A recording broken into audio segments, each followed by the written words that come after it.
Olá, pessoal, boa noite. Como é que está meu som? Estão todos me ouvindo? Sim. Eu sou Erian Osório, uma das coletivas. Queria dar boa noite, então, para as coletivas que já estão aqui presentes. Yara Alencar, Karine Lacerda, Cecília Pestana, que está em casa nos ouvindo, linda, maravilhosa, com um bebezinho.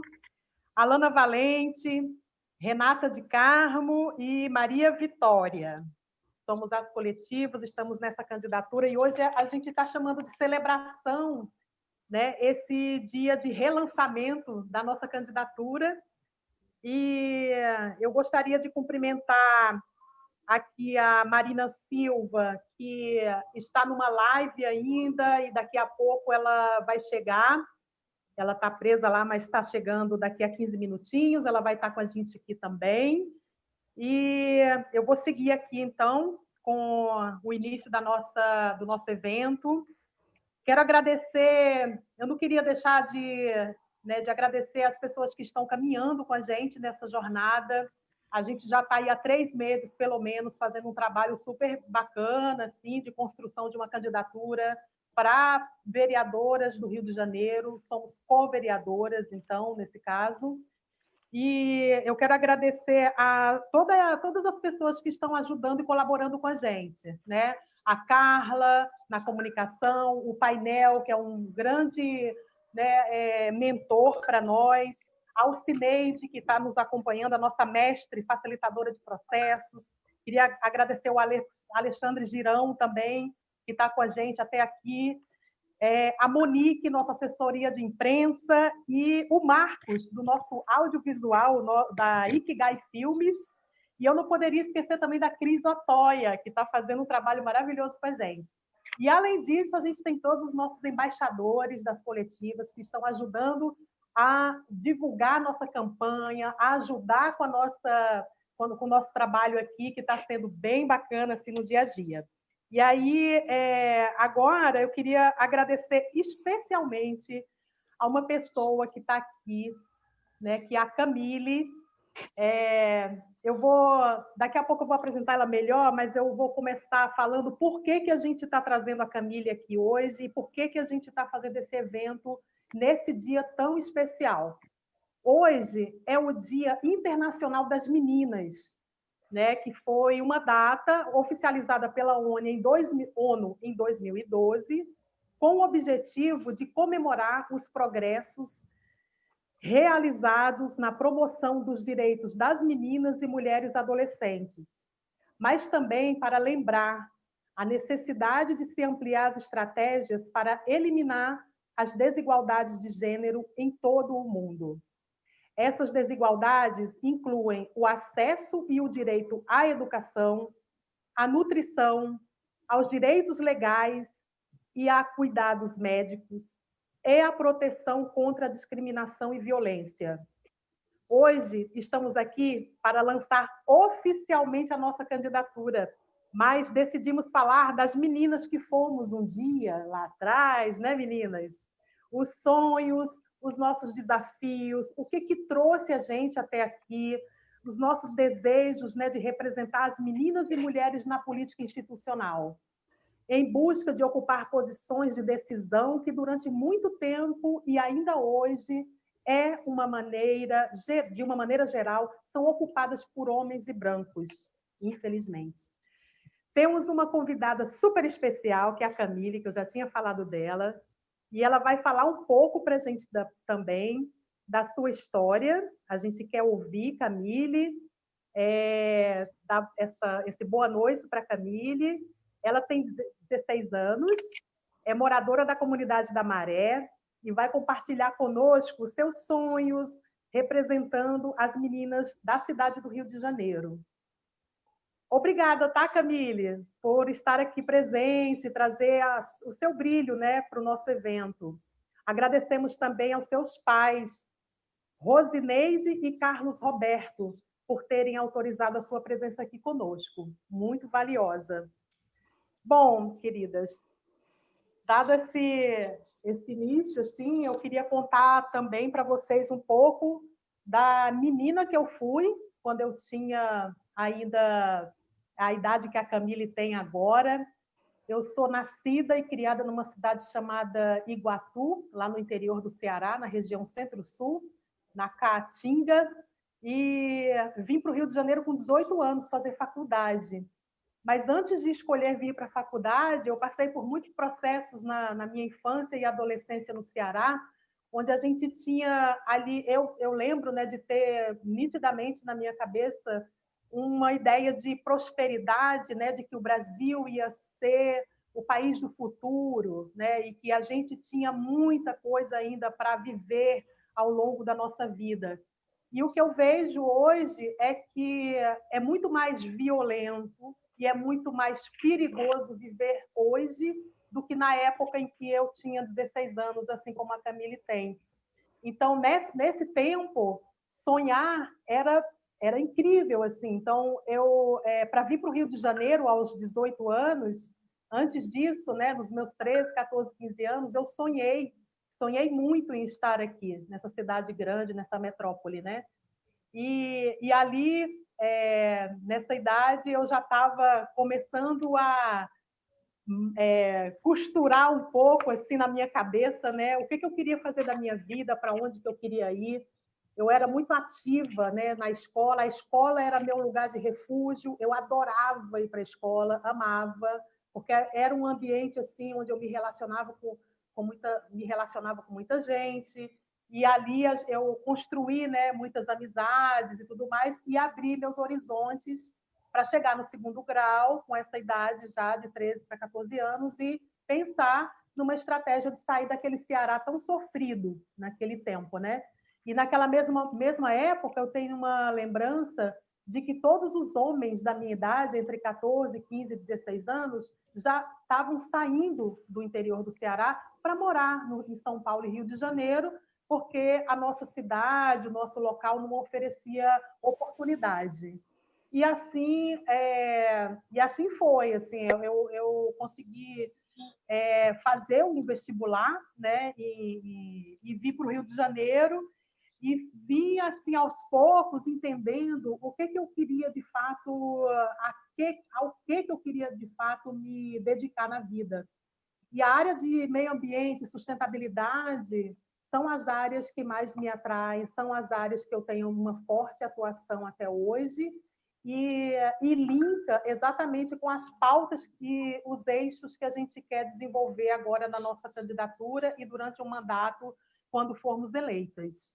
Então, a gente está trazendo 4 eixos de atuação por conta da diversidade que nós 7 entre nós temos, né, de formações diferenciadas. Então, a gente vai trabalhar no eixo de sustentabilidades, de mulheres, antirracismo e cultura.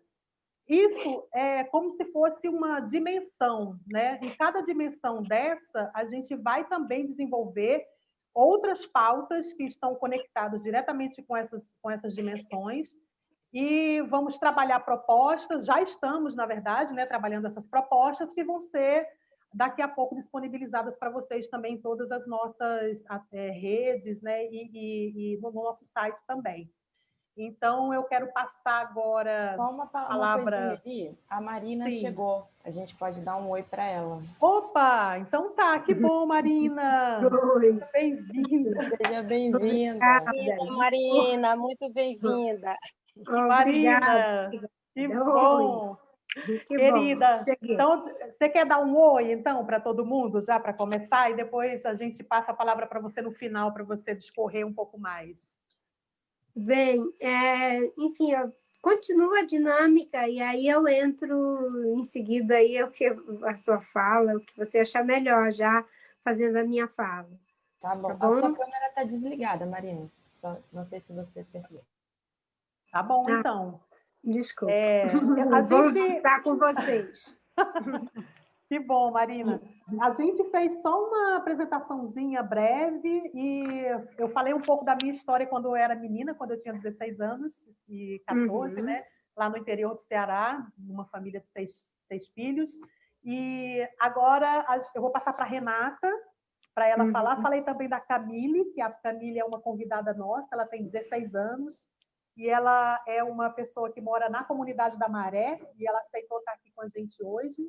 Fiz um agradecimento aos pais dela, né, por ter deixado ela vir participar aqui com a gente.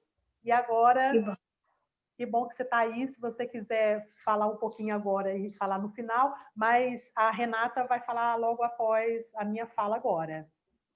Mas apenas dar uma boa noite para todas e para todos aqueles que estão nos acompanhando, dizer que estou feliz aqui de estar com vocês e achei muito sugestivo essa ideia da gente estar fazendo essa celebração hoje, revisitando a menina que temos dentro de nós. Então, estou aqui presente e desejando que a gente possa fazer um bom encontro e uma boa conversa e com muita esperança nesse formato que nós da rede acabamos inaugurando em 2016 com a candidatura do Zé Gustavo, que é dos mandatos coletivos. E o de vocês realmente é uma diversidade de propostas, né, de pessoas de diferentes lugares, mas com uma unidade de propósito na sustentabilidade, na justiça social, no respeito à diversidade, no aprofundamento da democracia e melhorar a qualidade da política e das instituições. Muito obrigada por me convidar para participar. A gente é que agradece, Marina. É um prazer enorme, assim, uma honra também, né, ter você assim, aqui com a gente. Na verdade, já estamos ficando de casa, né, Marina? Porque é a segunda vez que você está aqui com a gente, então a gente está adorando. Muito grata. Que bom. Renata, vou passar para você, querida. Okay. Obrigada, Erian. Boa tarde, Marina. Boa tarde a todos. Para quem não me conhece, assim como a Erian falou, eu sou Renata de Carmo e eu vou falar um pouquinho também da menina que eu fui. A menina que eu fui encontrou na arte um lugar para morar. Uma menina de Campo Grande, zona oeste do Rio de Janeiro, que ainda criança descobriu no teatro e na literatura maneiras de dar forma ao seu mundo e de dizer coisas ao mundo. A arte traduziu as dores, as solidões, a maneira como não me reconhecia no mundo aparente e criou também os portais para que eu acessasse algumas de minhas possibilidades. A menina, ávida pelo mundo, ansiosa por conhecimento, desejosa de entendimento acerca das injustiças, fez da arte seu lugar de acolhimento, mas também de guerra. Porque, afinal, para nós, viver já é um ato de resistência. A menina fez da arte sua forma de fruir com insistência, fraturando o sistema. Porque ser artista é todos os dias encarar as negativas e ainda assim prosseguir. Recentemente, eu li um estudo, gente, do Instituto de Pesquisa Aplicada, que diz que mulheres negras precisam ter cerca de 11 anos a mais de estudo que homens brancos para serem consideradas para cargos mais elevados. Talvez por isso, a menina ávida por respostas, que estudou a vida toda em escolas públicas, tenha feito 3 faculdades, uma pós, mestrado e seja hoje uma doutoranda. Porque nos cobramos demais e a sociedade nos dá respostas de menos, geralmente cruéis. Mas, como escreveu Maya Angelou, ainda assim, eu me levanto. Nos interessa, ao nosso coletivo, apresentar rapidamente 5 fatos que devem ser lembrados nessa data para que estejamos atentos à necessidade de refletir sobre as condições culturais de discriminação de gênero e também de raça e de condição social, que levam a estatísticas como essas que eu vou mostrar, para que seja possível desenvolver estratégias para a mudança, estratégias como as estratégias que nós queremos. As estatísticas e os dados qualitativos de organizações da sociedade civil ligadas à temática do direito das meninas demonstram que o cenário é realmente alarmante quando se trata de violência e das desigualdades de gênero. Pode passar. Uma pesquisa da Plan International Brasil mostra que meninas de 10 a 14 anos gastam 50% do tempo a mais em serviços domésticos que meninos na mesma faixa etária. E aí eu vou acrescentar também uma informação de que essas meninas acabam também saindo mais cedo da escola, né, parando seus estudos mais cedo. O 13º Anuário Brasileiro de Segurança Pública, divulgado em 2019, em setembro, aponta para um número de 66 mil vítimas de estupro no Brasil em 2018. Isso é um recorde, já que o maior índice desde que o estudo começou a ser realizado em 2007, a numeração acerca disso era um número muito inferior. Então, esses dados que foram colhidos em 2019 apontam um grande acréscimo nesse número de estupros, e a gente tem acompanhado isso na mídia, né, gente? 53,8% das vítimas foram meninas de até 13 anos. Precisamos chamar a atenção para o fato de que mais da metade das vítimas são crianças negras, tá? Cerca de 50,9%. Então, tem aí também um recorte racial. De acordo com a Unicef, 2/3 dos países já atingiram a paridade de gênero. O Brasil atingiu a paridade, mas apenas nas matrículas para o ensino fundamental. A Plan International traz uma informação de que naquela classificação que a gente nomeia como NEM, né, que são jovens que nem trabalham nem estudam, são assim considerados, o número de meninas é o dobro do número de homens. Pode passar. Segundo a Organização Mundial de Saúde, todos os anos, meninas de 15 a 19 anos dão à luz em regiões em desenvolvimento. A gravidez relacionada à adolescência se atrela ao casamento infantil em 90% dos casos. E aí é importante também a gente ressaltar e prestar atenção que a gravidez precoce traz sérios riscos à saúde das meninas, gerando inclusive a morte em muitos casos. Pode passar, Karine, por favor. O último programa internacional para avaliação dos estudantes revelou que, no Brasil, meninas se saíram melhor em áreas como leitura. Geralmente, né, existe essa ideia de que as meninas se saem melhor nas áreas de humanas. Nesse caso, desse estudo, na área de leitura, as meninas apresentaram 26 pontos à frente do que os meninos, enquanto os meninos se saíram melhor em áreas como matemática, 9 pontos à frente das meninas. O que evidencia que os estereótipos culturais podem ser responsáveis pelo desempenho inferior dessas alunas em áreas ligadas a exatas. Isso afasta as meninas de áreas ligadas à matemática e reduzem suas possibilidades de atuação no mercado de trabalho no seu futuro. Reduz também as suas escolhas, né? Limitam os seus talentos. Preciso ressaltar também que mulheres ganham menos bolsas de pesquisa nessa área do conhecimento. E assim eu encerro essa parte, convidando as pessoas a ficarem muito atentas a esses dados e cobrarem respostas também. E eu quero chamar a Yara para continuar a nossa celebração aqui. Obrigada, Renata. Boa tarde a todas as companheiras que estão aqui, a Marina, aos amigos e amigas que estão nos assistindo. Eu pego um pouco dessa fala da Renata para que a gente possa também ficar muito ciente, né, dos desafios que nós temos que enfrentar para garantir que sejam cumpridos, né, os direitos das meninas. E a partir desse desafio que todas nós temos, né, como mulheres cidadãs e agora como candidatas, eu também lembrei da minha menina, que, na realidade, essa menina está comigo desde o dia que eu comecei a mexer nessas fotos e escolher essa foto que foi a minha escolha. Quer dizer, eu mandei algumas, mas acabou que a que foi escolhida era a minha escolha pessoal para trazer a Yara, né, que a criança que está dentro de mim ainda, né, mas que, por várias questões, ela termina se apagando.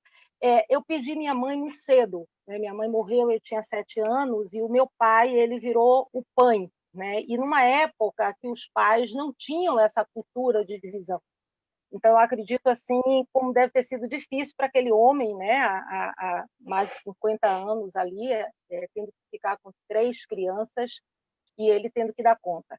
Como eu era mais velha, então, assim, automaticamente, talvez pela minha própria natureza, essa capacidade de liderança que eu acho que eu já venho desenvolvendo ali desde criança, eu assumi esse papel de ser a mais velha, esse papel, de algum modo, olhar para os meus irmãos menores, esse papel de ser a mais responsável.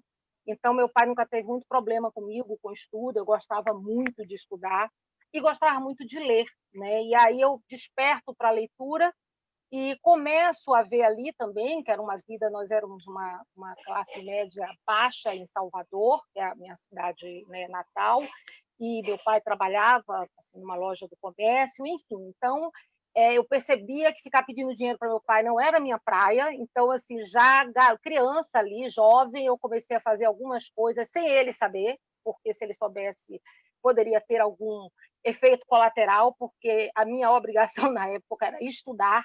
Então, eu fiz a Bafabanca, que é um sorvete caseiro, para quem não sabe, se chama Bafabanca na Bahia. Eu fiz pastel, eu fiz crochê, tudo sem ele saber. Vendia na escola e, com esse dinheiro, eu comprava livros e comprava, sobretudo, gibis, porque livro era mais fácil ele me dar.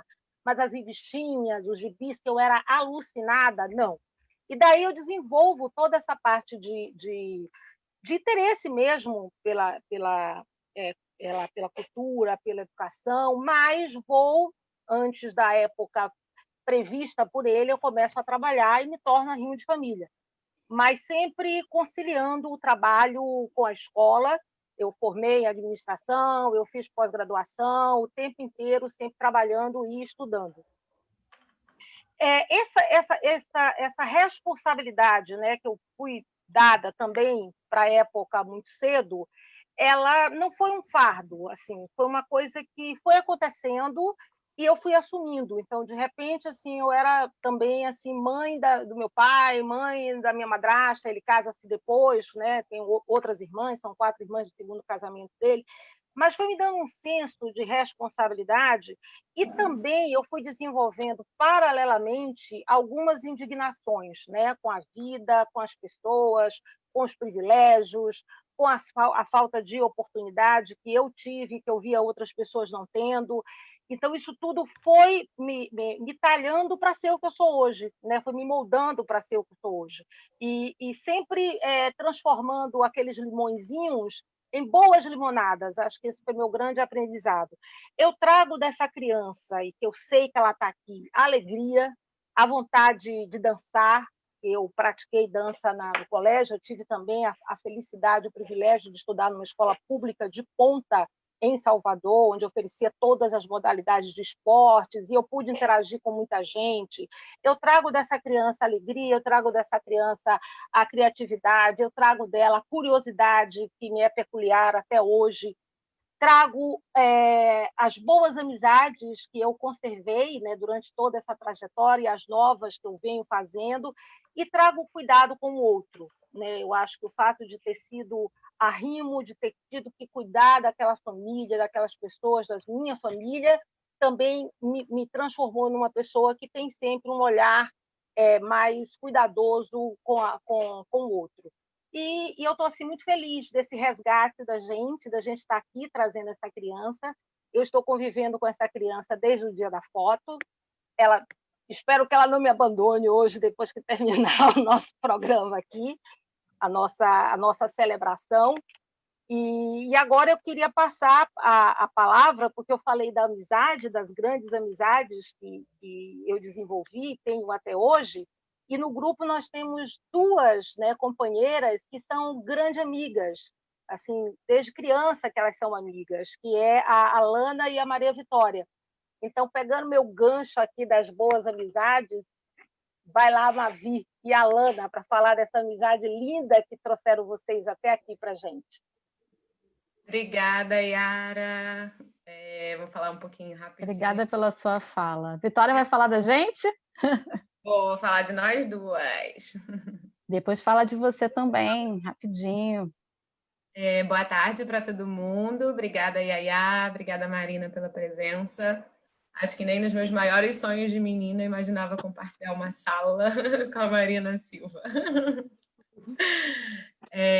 Enfim, eu estou até emocionada aqui porque lembrar das nossas meninas, né, nesse Dia Internacional, acho que é uma oportunidade para a gente fazer um contato interno e lembrar que as nossas meninas ainda moram dentro da gente, né?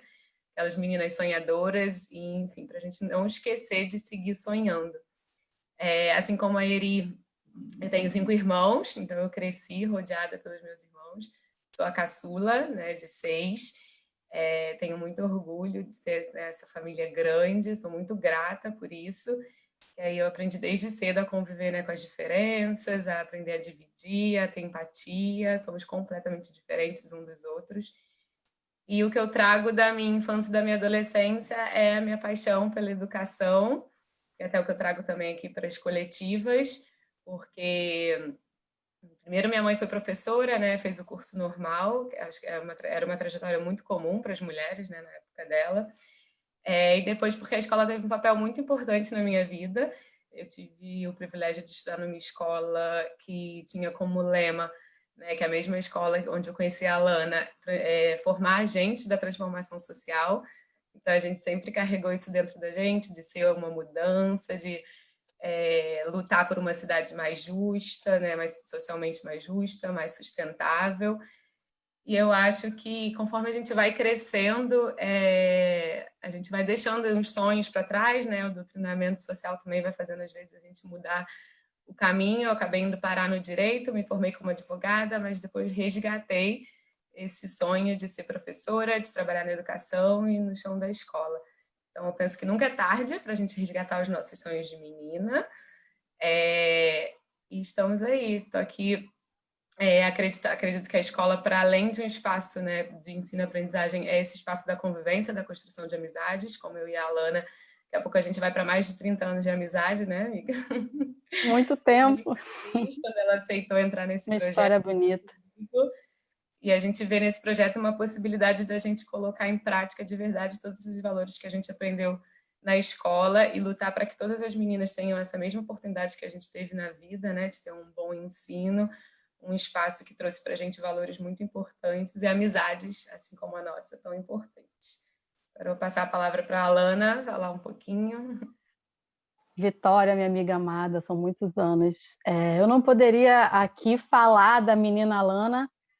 Eu não consegui simplesmente preparar uma fala sobre mim, porque para falar da minha menina eu preciso falar das meninas da minha família, né? Não tem como. O passado é pretérito que decorreu, que passou no tempo. E o presente é o que ocorre no exato momento em que se fala. Dia 24 de agosto de 1936, nasce no Norte Fluminense do estado aqui do Rio de Janeiro, Maria Batista. Ainda bem criança, ela trabalhava na lavoura, numa fazenda que ela morava com a família, trabalhava de forma não remunerada. Não tinha cama, não tinha móveis, não tinha banheiro, não tinha energia elétrica. Das raras vezes que ela brincava com a sua irmã, ela brincava nas noites de lua cheia, que era quando a lua iluminava a terra à noite. Não tinha acesso à escola, ninguém da família sabia ler. Essa menina, Maria Batista, em torno dos 10 anos de idade, veio junto com a sua família para a capital, aqui no Rio de Janeiro. Trabalhou numa casa de família como empregada doméstica, onde sustentou 2 filhas que tiveram a oportunidade de estudar, e uma delas é Nilce, minha mãe. A mulher Alana acredita que nós somos, no presente, a soma de todas as coisas que decorrem no tempo. E a Nilce se dedicou a dar um pouco de conforto para sua mãe enquanto conseguiu. No dia 2 de janeiro de 1990, aos 54 anos, Maria Batista, minha avó, faleceu. E foi no mesmo ano que a menina Alana, aos 4 anos de idade, aprendeu a ler. Eu vou terminar essa apresentação falando uma frase do Emicida, que eu acho que diz muito sobre o que a gente está falando aqui de sonho e de ser uma menina na sociedade que a gente vive. Eu sou o sonho dos meus pais, que é o sonho dos avós e o sonho dos meus ancestrais. Essa é a menina Alana. Obrigada, gente, pela isso. Obrigada, Marina, pela sua presença. Boa noite. Boa noite, querida. Alana, haja coração hoje, hein? Oh, eu não haja coração hoje. Bom, agora nós vamos falar um pouco com a nossa convidada Camille, a nossa convidada muito especial, Camille Soares Silva Figueiredo, de 16 anos, que faz 17 anos no dia 13 de outubro, agora, né, na terça-feira. E ela vai falar um pouco com a gente dos seus sonhos em relação ao futuro, como ela vê a sua realidade hoje sob a ótica de moradora da Maré, no Rio de Janeiro. Aqui ela representa para a gente todas as meninas e os seus desafios, né? É a Camille que traz essa criança, essa jovem, mais assim personificada. Vamos ouvi-la em um exercício de escuta profunda para que suas experiências nos inspirem na fiscalização e proposição de políticas públicas que atendam às necessidades das meninas que definirão o futuro dessa cidade. Então, assim, eu vou começar fazendo uma pergunta, né, para Camille, que é: o que você mais gosta, Camille, na cidade do Rio de Janeiro? O que é que você mais gosta nessa cidade? Você está me ouvindo bem, Camille? Estou escutando. Então, ótimo. Boa noite a todos, primeiramente. Boa noite. Muito gratificante estar aqui com vocês e com todos, né, que estão assistindo. Assim, eu gosto do Rio de Janeiro, principalmente dos lugares turísticos que se encontram aqui, mas eu não posso ir para esses pontos turísticos porque eu não tenho dinheiro, eles são muito caros. Eles são, para o povo periférico, é meio difícil você ir Pão de Açúcar, sendo que ele cobra R$80 para uma pessoa. Então, assim, eu não tenho acesso, mesmo que eu acho muito bonito. Eu querendo visitar o Cristo Redentor e todos esses lugares que fazem o Rio de Janeiro ser o Rio de Janeiro. E, infelizmente, para os bairros que moram na periferia, se torna difícil, porque você chega no ponto turístico, ele cobra mais de R$80 ou R$550 para uma pessoa entrar. Como uma pessoa de onde eu venho vai chegar lá e desembolsar R$80 a R$500? É mais fácil ela pegar esse dinheiro e viajar com a família dela, ou sei lá, ir para um restaurante, comemorar ou guardar para que ela possa ter o sustento na sua casa.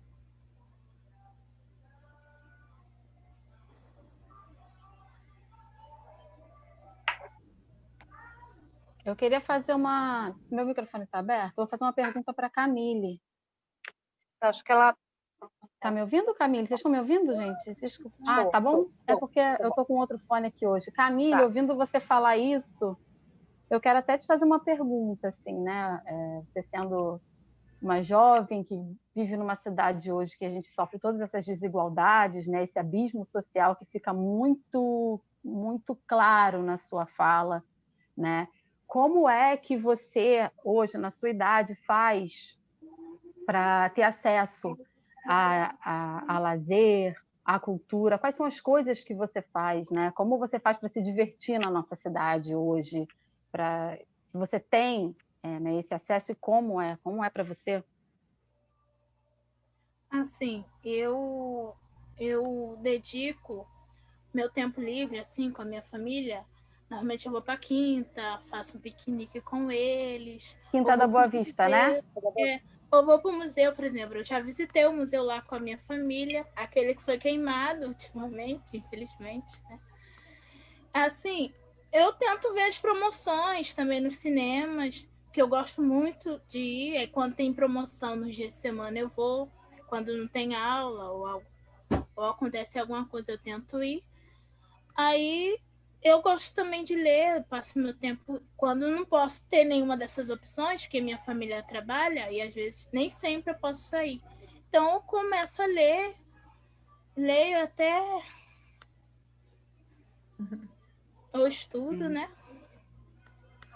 Camille, a gente ouvindo a Camille falar, a gente vê que a cidade não é para todos, né? A gente até já tinha conversado um pouquinho Felizmente. antes.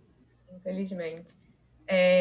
E aí, Camille, falando da leitura, né, que a gente até conversou um pouco, eu falei que eu também sou apaixonada por ler. Fala um pouquinho da sua escola, onde você estuda, do projeto de robótica que você participa, né? Conta um pouquinho pra gente. eu estudo no Complexo da Maré. Primeira escola técnica em favela no Rio, o Colégio Estadual Professor João Borges de Moraes. E na minha escola, ela sofre com uma infraestrutura precária, que é pela falta de apoio e verba do Estado. Que o diretor põe lá a lista de verba que a gente recebe e a gente percebe que é muito pouco. E, assim, falta água, e do lado da escola tem SEDAI é do lado da escola, tem um despejo de lixo em frente à escola, e atrás ainda tem uma criação de porco. Então, assim, são coisas que você percebe que não é apropriado para um ambiente escolar. Além disso, tem falta de internet, como um colégio de administração, que tem que ter acesso a computador, está sem falta de internet ou sem professor de técnico, que na minha escola falam que é técnico, mas não tem professor para dar o técnico de administrativo. Aí são essas coisas que você desmotivam a ir para a escola. Mas foi com um projeto de robótica que me fez fixar lá, porque eles me incentivaram a prosseguir. Camila, eu vou te fazer aqui... Alguém tem mais alguma pergunta? Eu ia fazer só um comentário, que o que a Camila está falando da infraestrutura das escolas, né, é uma realidade aqui das escolas aqui do município também, né, do Rio de Janeiro. Recentemente até saiu uns dados do Tribunal de Contas que aponta que quase 70% das escolas do município têm problemas de infraestrutura, né? Então, uma observação. Mas que bom que a gente tem trabalhos como a da ONG lá na Maré, que traz esse projeto de robótica para a escola, né, e motiva o aluno a continuar frequentando a escola, né? Que é um lugar tão importante, não só para o aprendizado, né? Fala aí, amiga. Eu queria aproveitar, já que ela falou dessa motivação que ela encontrou, que eu acho que é uma característica muito forte nas meninas, é essa motivação que a gente encontra sempre em alguma coisa, sempre tem alguma coisa que a gente encontra ali um brilho, uma luz para a gente seguir adiante. Eu queria que você deixasse para a gente aqui, já fomos meninas, todas trazemos a nossa menina interior, mas você que ainda é uma menina, que está com essa bola na mão, para deixar aí uma mensagem, talvez, para a gente do seu sonho de menina, do que motiva você como menina, ou do que você espera, deixar uma mensagem para a gente em relação a isso. Olha, eu tenho os meus planos para o futuro e meus projetos. Mas, na verdade, eu acho que o principal é o caminho que a gente trilha. Eu acho que o caminho é que te forma, e ao percorrer esse caminho, a gente vai se tornando o que irá ser. No caminho, a gente vai encontrar pedras, dificuldades que vão te transformar no seu próprio futuro. E como dizia Carlos Drummond de Andrade, tinha uma pedra no meio do caminho. Camille, que coisa linda. Eu posso fazer uma pergunta para a Camille? Pode, Marina, por favor. Por favor. Oi, Camille. Desculpa aí, mas eu fiquei muito emocionada com a sua fala, com as coisas que você trouxe de uma forma tão autêntica, verdadeira e, ao mesmo tempo, com tanta leveza e com tanta singeleza mesmo, de trazer coisas tão difíceis, injustas e duras. Eu sou professora, mas eu tenho uma formação em psicopedagogia. Na psicopedagogia, a gente trabalha com psicodrama também, né? E uma das coisas que a gente faz é perguntar para as pessoas, dizer para as pessoas adultas, né, o que ela diria para aquela menininha que muitas vezes sofreu um trauma, uma dificuldade, e isso continua se repetindo na vida dela, e que não se torna passado, mas parece que vai repetindo. Então, a gente faz uma dinâmica em que a pessoa conversa, agora que ela é adulta, né? Conversa com aquela menina para poder tratar aquilo. Mas, claro, a gente faz isso de agora como se estivesse falando com o passado. E ouvindo você, e como foi dito, né, você ainda está com essa bola na mão de ser uma jovem menina, o que você diria como jovem menina para a Camille, quando a Camille tiver 40 anos, não é? E que você quer dizer algo para ela e que esse algo se realize na vida dela? Olha, assim, como eu disse, o caminho se transforma. Então, eu acho que quando eu tiver 40 anos, provavelmente eu estarei enfrentando as minhas dificuldades naquela época. Nessa época, no caso. Provavelmente eu vou estar mais madura. Então, para enfrentar as coisas que vão por vir, porque ainda é muita estrada, mesmo quando eu estiver mais adulta. Assim, eu acho que para ela enfrentar os seus problemas e de cabeça erguida, porque mesmo que pensa que vai derrubar, e às vezes a gente aprende com os nossos próprios erros, não só aprende, mas com as nossas próprias batalhas. Então, como diz Lavoisier, nada se perde, nada se cria, tudo se transforma. Maravilhoso, maravilhoso. Obrigada. Camille, Ai, que orgulho, Camille! Que orgulho de você, garota! Isso aí. Camille, muito obrigada pela sua fala, muito obrigada pela sua presença, muito obrigada por nos dar a oportunidade de trazer as nossas crianças e as nossas jovens aqui hoje e estarmos aqui dialogando, né, com essas crianças e com essas jovens que nós fomos. Muito obrigada mesmo. Siga aqui com a gente, né, porque agora eu vou passar a palavra para a professora Marina Silva, para que ela possa dar também voz a essa criança dela.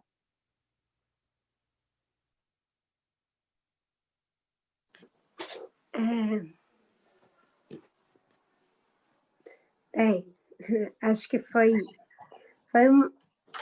uma forma muito bonita, muito lúdica da gente fazer essa celebração do Dia da Menina. E que bom que temos também uma menina do presente, né? Porque a nossa menina, ainda que ela esteja aqui, mas ela está atravessada por essa adulta e que é atravessada também por essa menina, né? Mas que bom. Uma boa parte da minha história, muita gente já conhece, né? Eu nasci e me criei nos seringais da Amazônia, na floresta, fiquei lá até os 16 anos. Só comecei a estudar com quase 17 anos. Fiz um curso de alfabetização em 15 dias, que era o Mobral. Depois, quando a professora percebeu que eu tinha uma vantagem em relação aos outros alunos, sugeriu que eu fosse para uma outra turma, que era a turma do primário, porque como naquela época tinha o Mobral, que era a alfabetização, a educação integrada, que equivalia a todo o primário, o supletivo de primeiro grau, que equivalia ao ginásio, e o supletivo de segundo grau, que equivalia ao ensino básico. E eu entrei pelo Mobral com 16 anos, mas eu tinha uma vantagem. Eu não sabia ler, mas eu tinha aprendido matemática com meu pai, eu sabia matemática.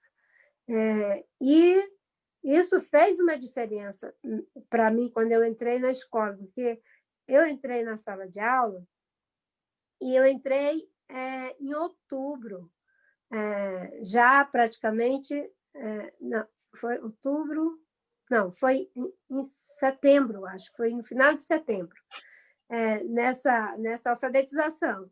E quando eu entrei na sala de aula, a professora estava ensinando os fonemas e os dígrafos para os alunos, que tinham começado em fevereiro de 75. Eu entrei só já no final de setembro. Então, eles já estavam bem adiantados, já sabiam ler, já estavam ali soletrando as palavras, vendo essa história de sílaba, fonemas, dígrafos. E eu entrei na sala de aula, mas eu não sabia nada disso, não tinha a menor noção, era analfabeta. Mas eu fiz um raciocínio matemático em cima do que eu estava vendo, que eu pensei, ela tinha um desenho na lousa, que era de uma banana, é uma fruta que eu gosto muito, e tinha lá D-A-N-A, tal, separado. E eu fiz um raciocínio matemático. Eu digo, olha, ela ensina o som das letras, soma o som das letras e forma as palavras. E esse raciocínio me fez ir para o seguinte raciocínio. Então, eu vou aprender as letras, o som das letras, e vou somar para transformar em palavras.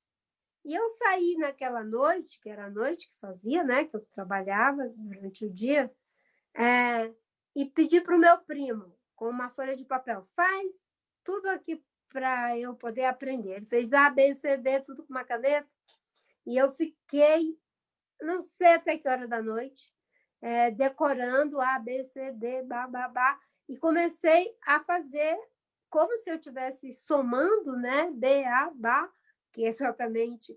Eu só sei que em 15 dias eu sabia ler, escrever, eu escrevo até hoje em letras de forma, e a professora notou que eu tinha facilidade com matemática, era uma dificuldade que os alunos outros tinham, eu sabia as 4 operações, né, da matemática. As 4, né, adição, multiplicar, enfim, dividir, somar, essas coisas, tudo sabia.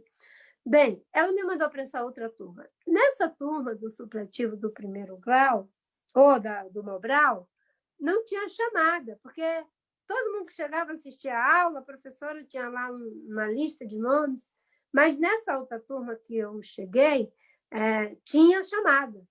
Só que era uma folha de papel, assim, e a professora, em vez de botar o meu nome no último da lista, botou aqui em cima, assim. Na hora que eu entrei, ela perguntou o nome, ela anotou. E aí ela foi fazer a chamada. E ela chamou Maria Osmarina da Silva. E eu me levantei e fui na mesa da professora. E eu falei, a senhora me chamou, professora? E ela falou, você é doida, menina? Quando a gente chama, responde presente, não vem na mesa do professor, você é abestada. E todo mundo riu. E eu fiquei muito envergonhada, porque os seringueiros, que é o lugar onde eu nasci, né, eram os excluídos entre os excluídos, mais excluídos do que eles, só os índios. E eu cheguei naquele lugar, e mesmo os que eram pobres, com dificuldades naquela situação, ainda achavam que eu era, enfim, uma espécie de escória ali, naquele meio. E eu pensei, eu não vou mais voltar na escola, nessa sala. Só que no outro dia, antes de ir para a sala, de ir para a aula, eu fiquei. Vou, não vou, e veio uma ideia na minha cabeça. Se eu não for, eles vão me chamar de abestada para o resto da minha vida. Criei coragem e fui. Aí me sentei na última cadeira, né? E tinha uma menina chamada Mara, essa menina. E ela sabia ler, mas eu não sabia. A professora escrevendo no quadro em letras de forma, em letras de manuscrito, né? E eu não sabia. E ela ia traduzindo para mim. E aí eu ia fazendo em letra de forma. E eu só sei que, para encurtar a história, eram 46 alunos nessa turma, que tinham começado em fevereiro, e até uma prova no final do ano, em dezembro, para quem tinha concluído o primário, os 4 anos do primário. E desses 46 alunos, só passaram 3. E eu era uma das 3. E isso fez a diferença na minha vida. Por que eu estou falando isso? Porque essa menina, Marina Silva, que está aqui dentro de mim, ela teve também um desejo muito grande em meio à dificuldade, no meio da floresta, não tinha escola, não tinha juiz, não tinha padre, não tinha médico, não tinha nada. Éramos nós, a floresta e os patrões que nos exploravam. Mas a minha avó, ela veio do Ceará e ela era apaixonada pela literatura de cordel. Ela era uma pessoa culta, mesmo sendo analfabeta, porque ela, desde pequena, trabalhou no Ceará, na casa de uma família muito rica, que viajava para a Europa. E minha avó aprendeu palavras, conceitos, um monte de coisa. E ela falava razoavelmente correto, porque ela aprendeu isso com essa família. E ela era muito católica e ela desenvolveu em mim o desejo de ser freira, porque ela dizia que freiras se dedicavam a Deus, e ela trouxe um catecismo em papel couché, todo com ilustração da Capela Sistina, que não tinha uma palavra no catecismo para analfabetos, e ela me deu os rudimentos do cristianismo naquele catecismo. E eu dizia, vovó, eu quero ser freira. Só que ela dizia, filha, freira não pode ser analfabeta. E aquilo me dava uma angústia, né? Poxa, eu quero ser freira, mas não pode ser analfabeta. Então, isso foi uma semente que aquela menininha, desde pequena, que eu me lembro disso com meus 4, 5 anos de idade, já com essa conversa com a minha avó. Teve uma outra coisa que essa menininha viveu, que foi uma experiência também em muitas coisas. Meu pai era um homem fora do seu tempo. Minha mãe, eu sou de uma família de matriarcas, pelo lado da minha mãe, pelo lado do meu pai. É matriarcado por tudo quanto é lado. A minha família continua de matriarca, né? Cada uma é matriarca da sua casa. Nós somos 7 mulheres e um irmão. E ainda que cada uma seja matriarca na sua casa, tem a nossa matriarca geral de todas nós, que é uma das minhas irmãs, que é a quarta irmã, a quinta, aliás, que é a nossa matriarca. Mas o meu pai era um homem que ele não fazia nada sem pedir para minha mãe. Qualquer coisa que ele fosse fazer, ele dizia, eu tenho que ver com a nega, que chamava ela de nega. Né? E os homens, imagina, no meio da floresta, a maioria nordestino, era um machismo.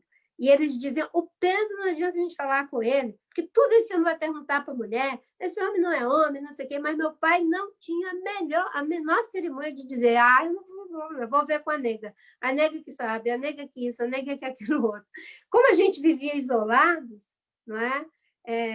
No meio da floresta, quando eu fui para a cidade com 16 anos, tinha 2 sementes dentro de mim que foi plantada pela minha avó e pela minha mãe. Né?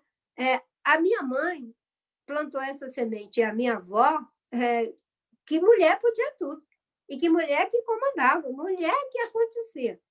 A outra coisa, a minha mãe era branca, porque o pai dela era português, ainda que a mãe dela fosse negra, era descendente de português, né? Mas minha mãe saiu como meu avô. Né? E minha avó, que era negra, tinha preconceito contra negro. E meu pai era negro. E minha mãe se apaixonou e se casaram. Ela tinha 16 anos, ele tinha 29. E minha mãe, ela torcia para que, quando o filho nascesse, fosse negro. E minha avó torcia, mesmo sendo negra, para que fosse branco. Né? E a maioria de nós nascemos negros. Né? Só tem uma que nasceu mais para o lado da minha mãe. E aí eu fui com essa coisa de que mulher que faz e acontece, negro que é maravilhoso, é bonito, é legal, é tudo. Né? Essas sementes boas eu tenho. Então, e o gosto também pela literatura que minha avó plantou, porque ela era apaixonada por literatura de cordel. Né? E, por último, eu nasci numa comunidade de serviço. Essa história de amor ao próximo, eu aprendi na prática. Minha avó era parteira e ela fazia os partos de toda a redondeza. Minha mãe era costureira, fazia da roupa de batismo a mortalha para as pessoas. Meu pai tinha sido alfabetizado no Ceará, sabia matemática, e ele fazia as contas para os seringueiros não serem enganados pelos patrões. Eu tinha um tio que viveu com os índios, era um cerameiro, cesteiro, carpinteiro, ferreiro, tudo. E esse meu tio teve uma influência muito grande na minha vida. Né? Eu sou artesã e ele me ensinou muitas coisas por osmose. Então, todas essas sementes estão dentro. Era essa menininha que está aqui. Mas a vida foi dura, não é? Eu tive 5 malárias, 3 hepatites, uma leishmaniose, peguei tuberculose quando era criança. Só vim descobrir isso agora, depois de adulta, que as marcas ficaram no meu pulmão. Perdi a minha mãe aos 14 anos. Muitas coisas difíceis. Mas essas coisas boas, lúdicas, a convivência com a floresta, eu amava a floresta, eu aprendi um monte de nome de árvore. Eu costumo dizer que eu era analfabeta em saber, em letramento moderno, mas eu era PhD em saber narrativo, né? Meu pai fazia uma brincadeira comigo e as minhas irmãs, quem soubesse mais nome de árvore quando a gente vinha da coleta do látex, né? Não ia partir cavaco. Partir cavaco era cortar a madeira para poder fazer a fumaça, para defumar o látex, fazer uma bola, né, de borracha. E eu, com um pouco de preguiça para não partir cavaco, meu pai ia dizendo, aquela árvore, dizia uma pama, aquela ali é uma guariúba, aquela ali é um patuá, aquele ali é um açaí, aquele ali é um cipó de escada, aquele ali é uma mirindiba, aquele ali é um, sei lá, um jacarandá, um jatobá, um jutaí. Eu sei muitas árvores, muitas árvores. E eu era criança. Isso, para mim, era uma escola a céu aberto, a escola da própria floresta. Né? Então, esse saber narrativo me ajudou também quando eu me encontrei com o letramento, porque, como o Piaget diz, essas estruturas prévias, elas nos ajudam na nossa aprendizagem. Essa vida difícil, hoje eu entendo, né? Às vezes ela pode nos paralisar, e não é um problema quando ela nos paralisa, porque cada um sente a dor diferente. Mas eu agradeço a Deus e essa família, que era uma comunidade de serviço, que servia na prática, que internalizaram também nessa menina, né?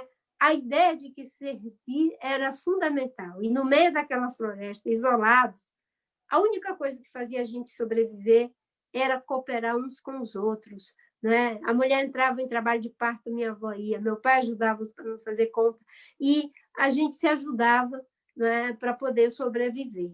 E eu acho que isso botou em mim também o desejo da política. Então, hoje, quando eu penso naquela menininha, eu penso muito no que o Sartre diz. Nós não somos o resultado e o produto daquilo que a vida faz com a gente. A gente é resultado e produto daquilo que a gente faz com o que a vida fez com a gente.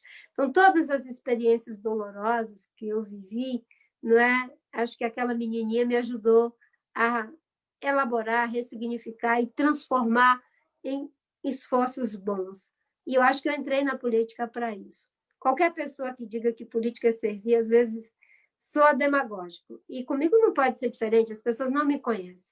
Mas eu nasci numa comunidade de serviço. Eu encaro a política como um serviço mesmo, porque eu vi a minha avó saindo de madrugada, numa chuva amazônica, no meio da mata, não é? Com um candinheiro cobrindo assim para não apagar aquela luz, para andar horas, não é? Para ir fazer um parto. Eu vi o meu pai trabalhar extenuadamente a semana toda e ficar no final de semana fazendo conta para os seus vizinhos não serem enganados. Eu vi a minha mãe como uma boa agricultora, parar o trabalho dela e as coisas domésticas para fazer a roupa do casamento para um, fazer a roupa do batizado para outro, e assim por diante. E tudo isso não se cobrava um centavo. Então, para mim, política é serviço. Né? Minha mãe, meu pai e minha avó faziam isso, meu tio consertava tudo de todo mundo, né? Numa escala menor. E quando a gente entra para a política, a gente vai fazer isso numa escala maior, pago pelo dinheiro público, né, de todos os cidadãos, sejam do município, seja de onde for. Então, né, cada uma de nós tem essa menina, e eu tenho muitas boas lembranças dessa menina, algumas lembranças muito tristes, não é? Mas essa mulher de 62 anos que está aqui, conversando com essas outras mulheres, meninas, jovens, enfim, todas nós aqui que somos atravessadas pelas duas condições, e é por isso que eu perguntei para a Camille, né? O que ela diria para a Camille com 40 anos, porque em muitos momentos da minha vida, talvez eu tenha que dizer para aquela Marininha, né? Não, eles estão dizendo que você não vai conseguir porque você é analfabeta, não é? Mas, em vez disso ser um problema, você transformou no desafio. E a minha avó me ensinou a ser apaixonada pela palavra. E eu sou apaixonada pela palavra. A palavra, ela transforma, não é? A palavra é o verbo, e o verbo é que comanda a ação. Muito obrigada. Ai, que maravilhosa. Gratidão, Marina. Foi muito lindo ouvir essa história. Sempre incrível, né? E agora, continuando, assim, todas emocionadas, diante dessa história tão inspiradora, a gente vai apresentar rapidamente outras meninas inspiradoras que se levantaram para lutar pelo seu próprio futuro e pelo futuro da humanidade. Curiosamente, há um movimento de crianças e jovens ocorrendo em diversos países, muito simbolizado pela ativista adolescente sueca Greta Thunberg, que ganhou mais visibilidade na mídia, mas que é uma tendência recente. Trata-se de uma reação à decadência do sistema atual, e as crianças e jovens surgem pela primeira vez na história como protagonistas de movimentos sociais, como ativistas e mensageiros do futuro que desejam preservar. Em sua maioria, essas ativistas são meninas.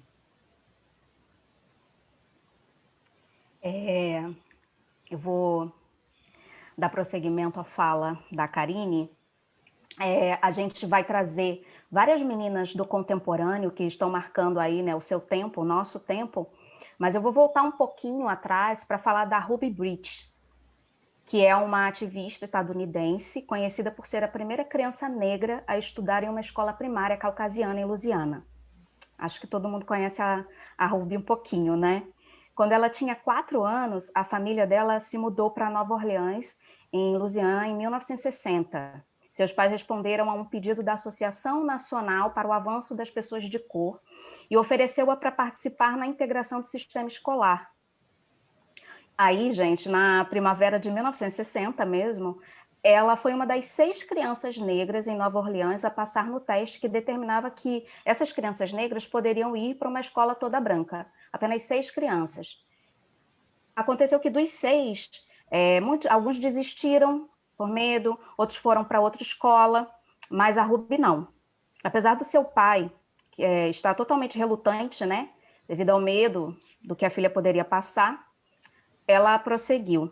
A mãe dela sentia que era uma mudança necessária, não só para dar à sua filha uma educação melhor, mas, nas palavras dela mesma, porque eu peguei aqui um trechinho, dar este passo à frente para todas as crianças afro-americanas.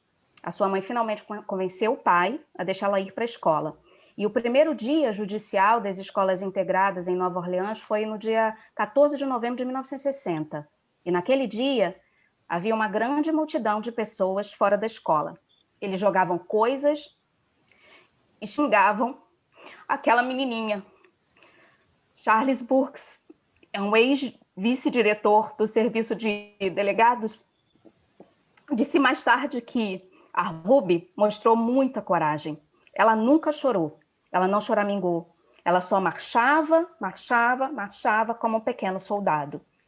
E aí eu, Renata, fico pensando também sobre o direito à infância que é negado às crianças negras sistematicamente, expondo sempre essas crianças a tantas violências desde muito cedo e as obrigando a lutar simplesmente pelo direito de ser, de existir, desde o início das suas vidas. Mas é inegável que Ruby deixou seu legado para tantas outras meninas, para as Camilles, para as Gretas, para as Malalas, e ela marcou a sua história. Agora a gente vai conhecer as meninas de hoje.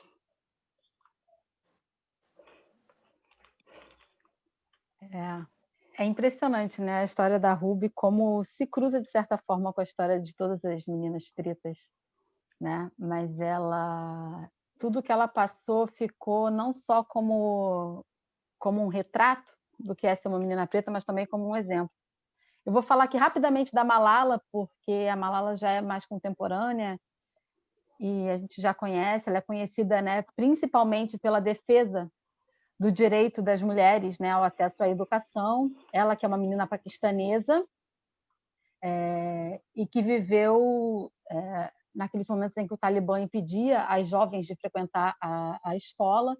E o ativismo dela, né, se tornou um movimento internacional quando ela tinha 12 anos e ela escrevia para a BBC, né, que era um blog, através de um pseudônimo, e ela descrevia essas coisas todas que aconteciam lá e que elas viviam, né, e toda essa batalha, e o cotidiano da ocupação do Talibã lá no Paquistão, né? E, enfim, o New York Times publicou, né, um documentário sobre o cotidiano dela, documentou, né, toda essa situação, e ela foi, inclusive, nomeada a um prêmio internacional da criança ativista sul-africano.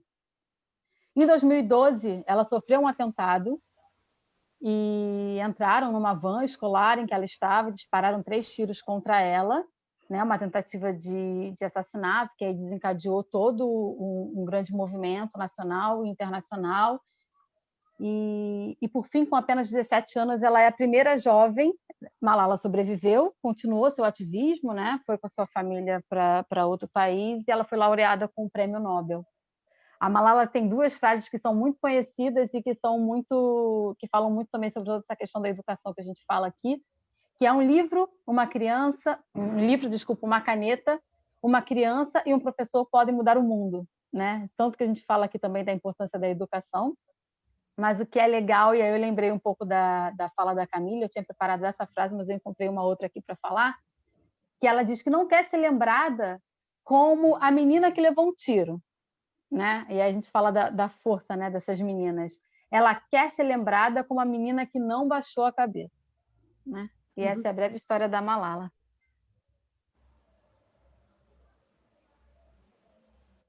Oi, bom, vou falar um pouco da Greta aqui também. A Greta também ela é mais conhecida, né? Ela é, não mais conhecida, mas assim, ela é atual. Desculpa, o nervosismo faz às vezes a emoção, trocar um pouco as palavras. Mas, enfim, em agosto de 2018, a Greta começou, ela estudou, né, teve conhecimento sobre as mudanças climáticas e aquilo incomodou muito ela. Então, ela sozinha começou a não ir para as aulas às sextas-feiras e ir para frente do parlamento sueco falando que estava em greve pelo clima. E aí a manifestação, né, dessa menina solitária, no início começou a chamar a atenção da mídia, enfim, e em pouco tempo se tornou um movimento mundial, assim, de muita força, né? Hoje a gente tem aí as Cestas pelo Clima, onde vários jovens e adolescentes do mundo inteiro param, né? Não vão à escola em manifestações pelo clima. Né? Hoje ela é ativista e ela movimenta mais de 1,5 milhão de estudantes em mais de 100 países. Alguns anos antes, ela foi diagnosticada com síndrome de Asperger, é um tipo de transtorno do espectro autista, e que mostra alguns sintomas. Assim. E eu vi uma vez uma entrevista dela, ela falando que até aquele momento, né, até essas greves pelo clima, ela era uma menina que ficava quieta em casa, enfim, sem muitas atividades, assim, não tinha... Como se fosse né, eu sentia, assim, quando eu vi aquela entrevista, assim, como se fosse quase um futuro negado, né? E aí você vê a força que tem uma pessoa, o quanto ela pode manifestar, né? E o quanto ela pode transformar. Então, assim, não importa se você está sozinho, vai lá e faça, né? Isso pode acabar mobilizando uma coisa muito maior, assim, às vezes sem a gente perceber. E ela acabou virando o símbolo da resistência jovem diante das mudanças climáticas, né, que o jornal El País chamou de Geração Greta. E em dezembro de 2019, ela foi considerada a personalidade do ano pela revista americana Time. O que faltou aí também, foi uma coisa que me mobilizou muito, foi que a Greta não anda de avião, né, pelas emissões de gases de efeito estufa. Então, todas as viagens que ela fazia pela Europa, ela faz de trem. E quando teve a COP do Clima, aqui nas Américas, né, era no Chile, depois acabou sendo em Madrid, né, pela questão da pandemia. Ela veio de veleiro, movido à energia solar. Ela cruzou o Atlântico, veio e voltou. Ela chegou nos Estados Unidos, depois voltou para a Europa, sem emitir gases de efeito estufa. É isso aí. Agora, a Vanessa.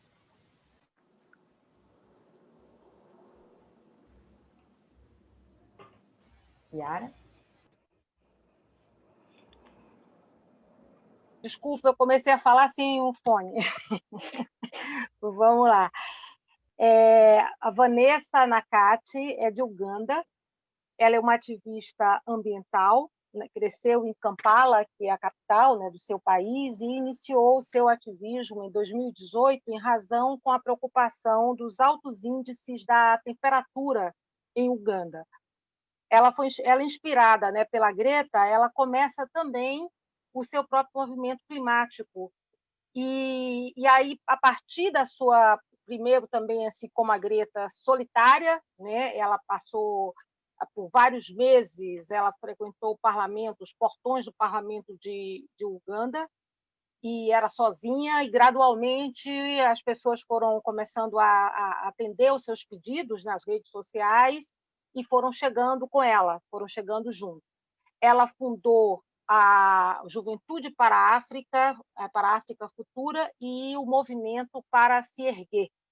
Em dezembro de 2019, ela foi uma das poucas ativistas jovens a discursar na Conferência das Nações Unidas sobre as mudanças climáticas, que aconteceu na Espanha. No início de 2020, ela se juntou também a mais 20 jovens ativistas climáticas de todo o mundo para publicar uma carta aos participantes do Fórum Econômico Mundial, que acontece em Davos, na Suíça, pedindo às empresas, bancos e governos que parassem imediatamente de subsidiar os combustíveis fósseis. Em janeiro de 2020, ela participando desse evento, desse encontro, desse fórum, a Society Press, uma agência de notícias, cortou a foto onde a Nakati aparecia, junto com as outras ativistas, inclusive com a Greta.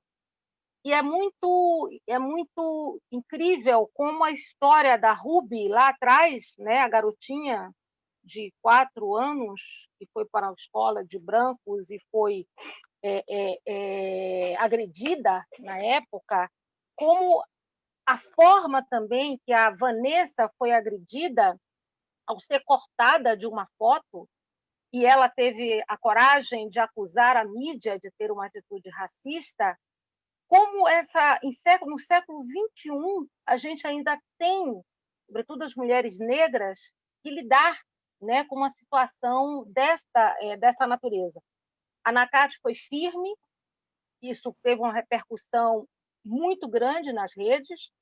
Não sei o que a Society Press argumentou, mas não há argumento para cortar uma jovem, sobretudo a única jovem africana presente, né, num espaço desse, e como é importante a gente atentar para as jovens que estão atuando, né, e estão se mobilizando nos países periféricos, porque elas são cortadas, né?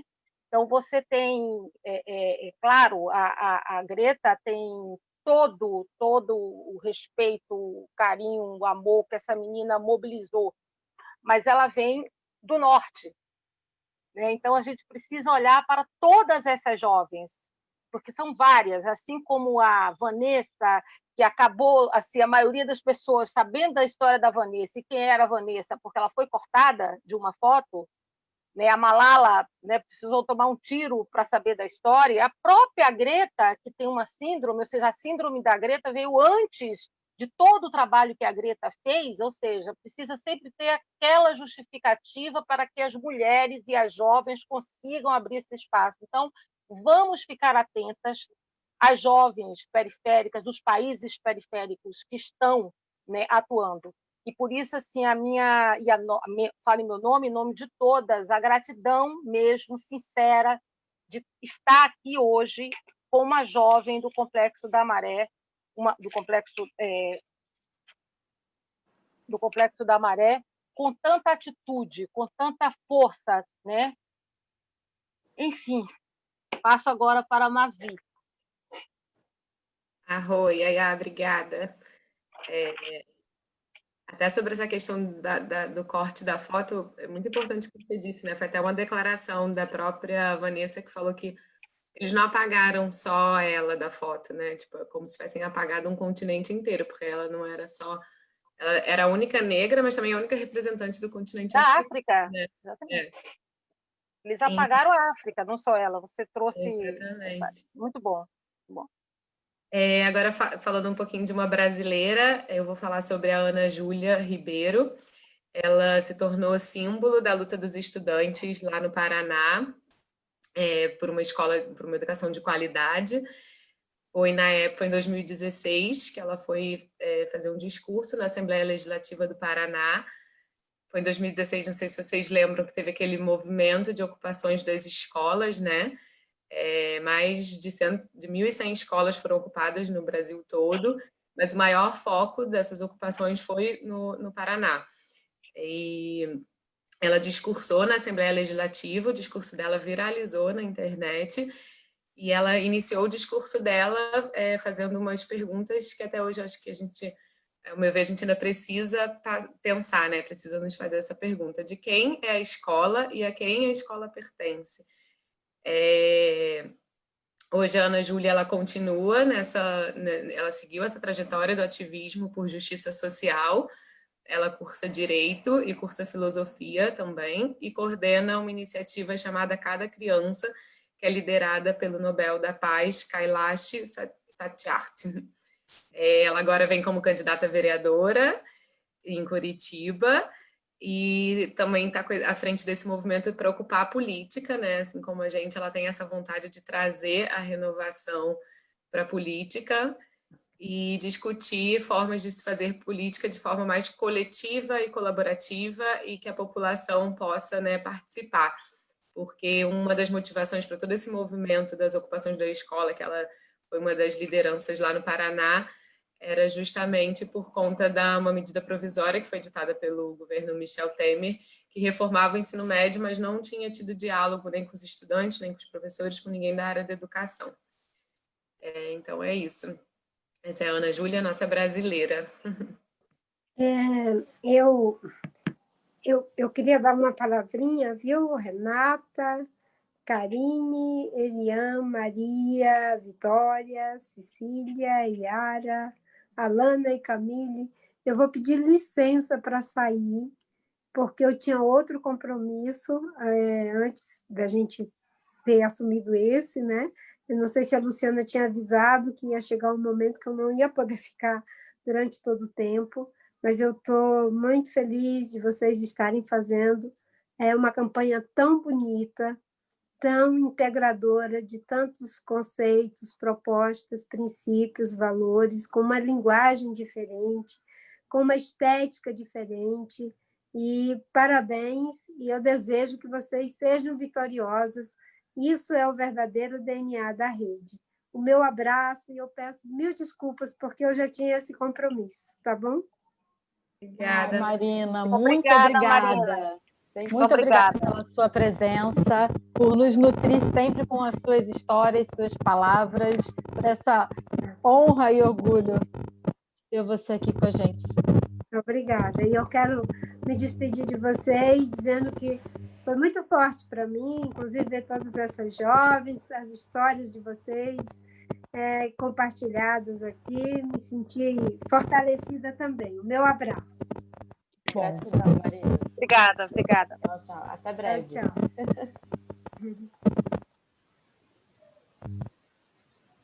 Bom, dá oi para a Cecília, que chegou aqui também, nossa puérpera maravilhosa.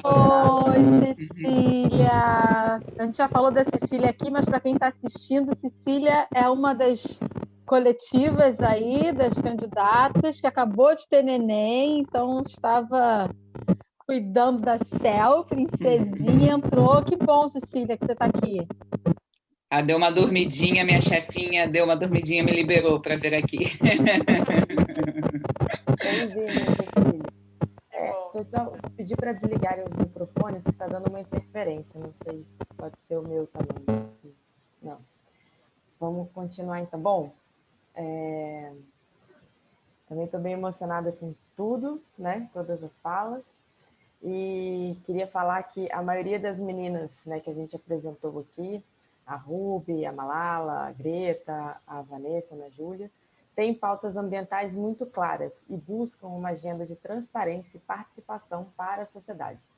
Assim como as meninas protagonistas do presente e do futuro, a candidatura coletiva se alinha às pautas ambientais, como ecossistemas urbanos, mudanças climáticas, água e saúde. Obviamente, como uma candidatura coletiva, os valores transparência, participação e diversidade também são importantes para a gente em todas as esferas de poder. E agora eu vou compartilhar a história da minha menina, né? Todas essas meninas inspiradoras me fazem lembrar aquela menina que nasceu lá em Curitiba, longe, frio, né? Numa cidade fria, que eu morava com a minha avó, cresci brincando no quintal de casa, com os meus amigos, gostava muito de ir para a escola também, e nos verões, Curitiba é uma cidade muito fria, né? Ou era, talvez, porque agora está um ano de seca, né? E muito calor, né? Pelas mudanças climáticas, assim, já está o clima, o inverno desse ano foi muito diferente em Curitiba. Mas na minha época era muito frio, então quando chegava o verão era uma alegria só. E lá a gente tem o costume de ir para a praia. Quando qualquer pessoa viaja para o litoral, ou seja, qualquer litoral, vai para a praia, né? E aí a minha tia tinha uma casa na praia, e eu ia para lá todo verão. E eu sempre falei que eu queria morar na praia. Eu não sabia qual praia que era, mas enfim. E até foi muito legal. Um dia eu estava aqui em casa, na pandemia, e tomando sol na varanda, e pensando, né, que privilégio era poder ter um sol na varanda, né, no meio da pandemia. E eu olhei para a árvore que tem na frente da minha casa, é uma amendoeira. E quando eu era pequena, eu sempre sonhei em morar numa casa, na praia, com uma amendoeira. Mas, enfim, falar por último aqui é difícil, porque eu já ouvi a história de todo mundo, né? Então já vai para uma infância assim, mais emocionada. Mas eu lembro também que todas essas brincadeiras no quintal e essas viagens para a praia me fizeram querer voar para longe também, né? E eu fiz o ensino médio, né? Na minha época era segundo grau. Agora ensino médio numa escola pública em Curitiba, numa escola excelente, assim, foi um excelente ensino público, mas foi muito importante para mim, para minha formação como pessoa, como cidadã, sabe? Sair de uma esfera de colégio particular e estudar um tempo no colégio público, assim, acho que me trouxe mais realidade para minha vida, assim, mais chão, sabe? Conviver com assim, pessoas de diferentes esferas sociais, enfim, em diferentes situações. E quando eu tinha 17 anos, eu saí de casa. Eu fui fazer faculdade no Rio Grande do Sul, bem mais frio ainda, né? Aí era muito frio, aí foi para terminar o frio na minha vida. Quando eu me formei, eu falei, chega disso. Mas eu fui apaixonada pelo mar e fui estudar oceanografia na FURG, que era a melhor universidade de oceanografia do país naquela época. Agora eu não sei mais como tá, mas assim, com certeza continua uma universidade de excelência. É um privilégio também poder sair de casa e poder estudar numa universidade pública. Isso aí, fazer o que quer, né? Assim, ter condições de estudar, de fazer vestibular, enfim. Então eu reconheço isso e foi muito importante para mim também. E eu fui com o sonho de salvar tartarugas. Assim, meu sonho era esse. Quando eu tinha 16 anos, no verão antes do vestibular, na praia, eu vi uma tartaruga um dia, achei aquela coisa mais incrível da vida e falei, bom, é isso que eu quero fazer na minha vida, eu quero salvar tartarugas. E isso foi uma coisa muito importante para mim, assim, porque depois de formada, eu segui diversos caminhos e chegou um caminho na minha vida, na minha profissão, que eu não me reconhecia mais, assim, porque eu tinha uma carreira, eu tinha um salário, eu tinha uma estrutura, mas aquilo não era mais parte de mim, assim, né? Eu olhava para aquilo e falava, cadê tudo isso, né? E aí aquela menina que sonhava em mudar tartarugas, em salvar tartarugas, né, e cuidar do planeta, foi quem parece que me chamava todo dia quando eu me olhava no espelho, assim, falava, cadê você? Em quem você se transformou, né? Por que você está indo por esse caminho que não te faz feliz? Cadê as tartarugas? E aí, assim, isso parece bobo, mas foi muito importante para mim lembrar dessa infância, lembrar desses sonhos para conseguir fazer uma mudança de vida e de carreira significativa. E acho que o que eu trago de criança também é que eu sempre fui muito sonhadora, mas muito determinada. Assim. Meus sonhos nunca foram platônicos. Eu sempre achava que eu podia realizar aquilo e eu sempre fui atrás. Tanto que eu consegui fazer uma transição de carreira e agora a gente está aqui juntos, né? Porque juntos é muito mais legal, é muito mais divertido. Para nesse sonho agora da gente transformar a nossa cidade num lugar melhor, né? É isso, é por aí que é a minha história. E agora vem a parte da Cecília e da Cel, né? Nosso evento está chegando ao final. E uma das nossas co-candidatas acabou de ter bebê, Cecília. Cecília, a gente tem um texto aqui, tem um vídeo sobre você aí, mas eu não sei o que você quer. Acho que a gente podia aproveitar que a Cel está dormindo, né? E te ouvir um pouquinho. E aí depois a gente vê o seu vídeo. O que você acha? Pode ser sim, pode ser sim. A gente fez um vídeo porque, enfim, né? A gente nunca sabe como é. Então, eu queria participar de qualquer forma e a forma de garantir que eu participaria era fazer um vídeo. Mas eu estou muito feliz, eu ouvi o evento todo, só consegui participar, entrar agora no final, que foi quando ela dormiu. Mas muito emocionante, assim, né? A gente se conheceu, eu não participei dos ensaios, porque, enfim, estou nesse momento de entender como são essas mamadas, esses hormônios, né? Muita coisa na cabeça. Não consegui participar de nada, mas está lindo, lindo, lindo esse evento. Me emocionei muito de ouvir vocês todas, a história de vocês, parte da história que eu não conhecia, né? Porque, enfim, a gente trabalha muito e às vezes não sobra tempo, né, da gente acessar esses lugares que são tão importantes também, né? Do que nutre nossos sonhos, né? História da Camille, muito linda também, uma menina que faz nossas meninas voltarem também, história da Marina também, muito bonita, né? Sempre me emociono quando eu ouço. E ouvindo vocês falarem, eu lembrei da minha menina também, e que uma das brincadeiras que eu tinha, e muito parecido com a Karine também, na hora de eu me encontrar, né, o que eu queria de fato para a minha vida, eu chamei muito a minha menina. E uma das coisas que eu me lembrava muito era de brincar com as minhas amiguinhas, né, de infância, lá em Miguel Pereira, que eu, enfim, passei a maior parte da quarentena lá, que é um lugar que a minha família é de lá, da gente passar e chamar as crianças da rua para brincar e comprar balas e, enfim, tentar entreter as crianças mais novas com brincadeiras legais e que fossem interessantes para elas e que ajudassem elas a aprender alguma coisa. E isso foi uma grande amiga minha de infância, a Fernanda, que capitaneava isso, mas acho que essa sementinha ficou no meu coração. Me lembrei muito disso, vocês falando desses episódios. Então, a gente pegava, sei lá, 10 centavos que a gente ganhava, ia no bar, comprava bala e brincava com as crianças. Era muito legal.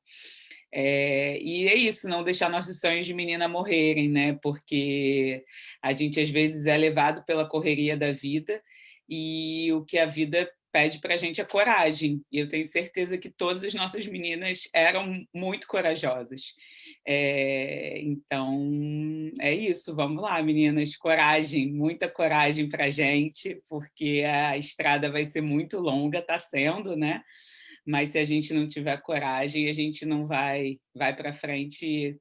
Só vejo coragem nesses rostos maravilhosos de vocês. Estou muito, muito, muito feliz de estar aqui com vocês. Agradeço muito por esse tempo que vocês estão me dando, porque, né, não é simples, não é fácil a gente trazer uma vida para o mundo, né?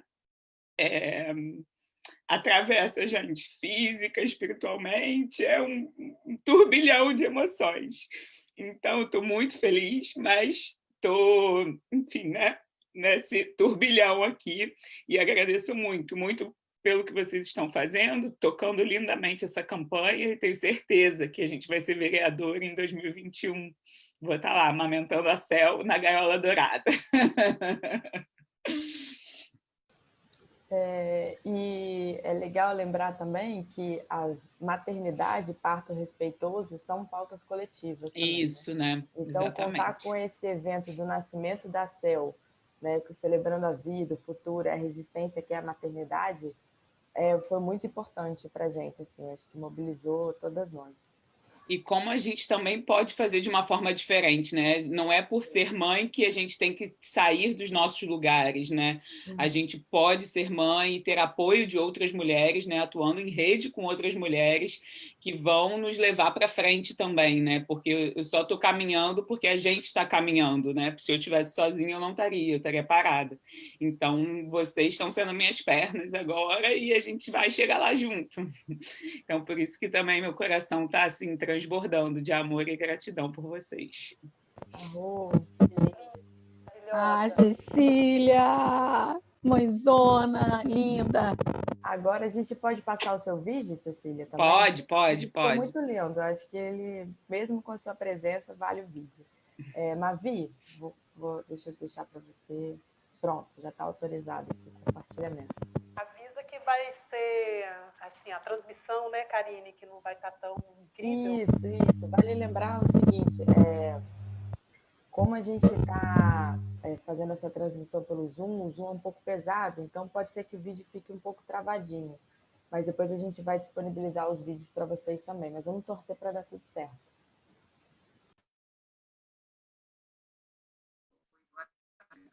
Bom, estou vindo aqui para deixar um recadinho para vocês nessa tarde, noite especial. Estou eu e Cel aqui no intervalo entre uma mamada e outra, nos conhecendo.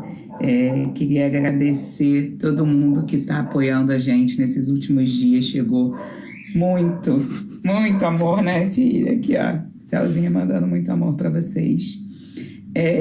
Queria dizer que fazer uma campanha política gestando uma filha acima de tudo, resistência e muita vontade de um mundo melhor.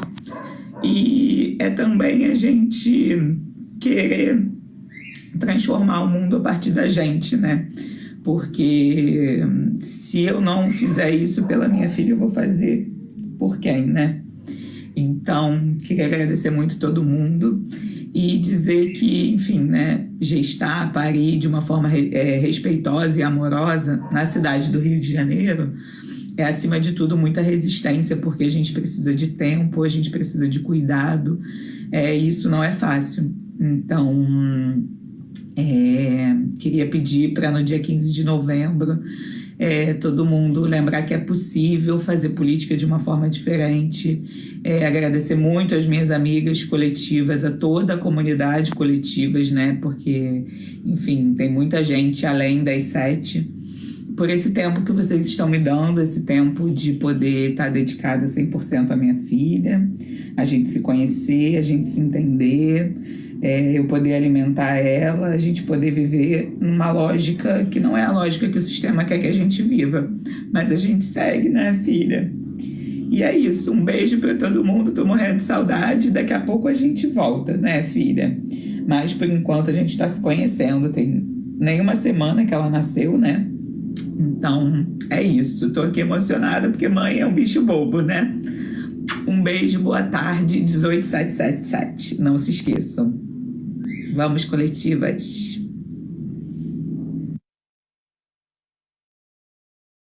Maravilhoso esse vídeo. E agora eu continuo, fiquei um pouco perdida aqui. Bom, vou continuar então. Então agora a gente vai passar o vídeo de lançamento da nossa candidatura oficial e vamos dar as mulheres em que nossas meninas se transformaram e que querem representar o direito de todas as meninas e meninos da Câmara Legislativa da cidade do Rio de Janeiro. Mavi?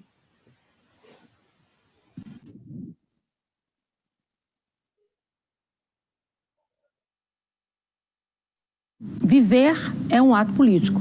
E tudo que a gente faz na vida é política. Eu acho que a política sempre me atraiu, de alguma forma. A política deveria ser feita por pessoas comuns, assim, que têm suas vidas, que têm suas carreiras, que têm seus cargos e que doam um tempo, durante um tempo da vida delas, para fazer alguma coisa em prol da sociedade. Por que não eu, né? Por que não agora? E aí juntou com a questão da minha gravidez, né? E aí, pra mim, bateu assim, cara, se eu não lutar por um mundo melhor pela minha filha, quem vai lutar por esse mundo, né? Quem vai fazer isso? Porque as pessoas, elas têm essa questão do público e do privado. É como se o público não me pertence. Claro que pertence. Claro que você tem que cuidar. Coletivas veio para minha vida assim num momento que eu já estava pensando sobre isso. Eu faço o mestrado em geografia com a Karine. Não faz sentido sozinha. Acho que sozinha eu não colocaria meu nome num panfleto, com a minha cara, um número. É quase uma tentativa desesperada de fazer alguma coisa mais de perto, assim. Então só esse processo de eu sair do lugar de onde eu tô já move todo mundo também, sabe?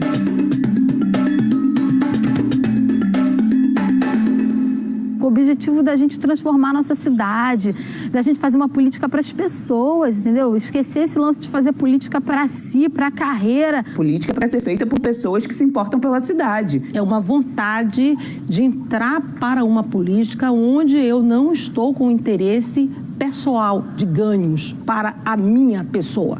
Você escolhe um grupo e esse grupo, por quanto mais diverso, melhor, né? Porque ele vai trazer várias realidades. Como economista ecológica que sou, fui trabalhar na área ambiental. Fiquei durante 16 anos trabalhando com restauração do ecossistema manguezal, na Baía de Guanabara. Ela tem uma atuação maior na área do meio ambiente, outra pessoa tem uma atuação maior na área da cultura, outra na área da educação. Minha maior potência, assim, minha maior inteligência é a capacidade de ligar pontos. Ver tudo sistemicamente, entender como as coisas se relacionam. Eu acho que esse é o meu grande diferencial na vida. Tanto que eu fiz 2 faculdades, né? Fiz oceanografia, eu fiz economia. Hoje eu me considero uma ativista social, assim, mais voltada para questões raciais. Mas o que é ser antirracista? Ser antirracista é você chegar no lugar, homem branco, mulher branca, e você ter que começar a achar estranho porque que não tem negro aqui. Que eu trago essa minha paixão pela educação. Eu acredito, e acho que todas elas também acreditam, que qualquer projeto político como o nosso, que queira reduzir as desigualdades, tem que, né, ter a educação como uma das áreas prioritárias. De que forma que a gente trata o esgoto de uma forma mais inteligente, né, do que a gente vem fazendo. A nossa água, a água é uma questão muito importante para a cidade do Rio, né? A gente vai estar chegando no verão de novo. A gente vai passar o verão igual o verão passado? Como é fazer uma política profissional ou como deveria ser? A gente não sabe, mas a gente sabe o que a gente quer para a nossa cidade e a gente tem expertise suficiente para realizar. É uma construção que vem sendo feita muito lentamente, mas ao mesmo tempo muito cuidadosa, buscando um olhar especialmente para a participação da mulher na política. Para o cara ser gerente, para o cara ser qualquer coisa, ele precisa ser duro, ele precisa pisar em quem está embaixo. E não é assim. Então, acho que aumentar o número de mulheres traz uma transformação sistêmica. Não só na representatividade das mulheres, mas para cuidar desses meninos que não precisam ser machistas, sabe? Acho que é dos homens que já estão lá e poderem... se chorou, tá tudo bem. Como você está se relacionando com o outro, como você está cuidando do outro, como que você está cuidando do planeta, né, que você está vivendo, de onde você está habitando, da sua casa, da sua terra. São 7 inteligências, são 7 mulheres. Eu olho o mundo pelas minhas experiências, pelo que eu passei. A Yara olha pelas experiências que ela passou. E aí a gente vai se complementando. Eu sinto que é possível, dentro de um coletivo de mulheres, a gente trazer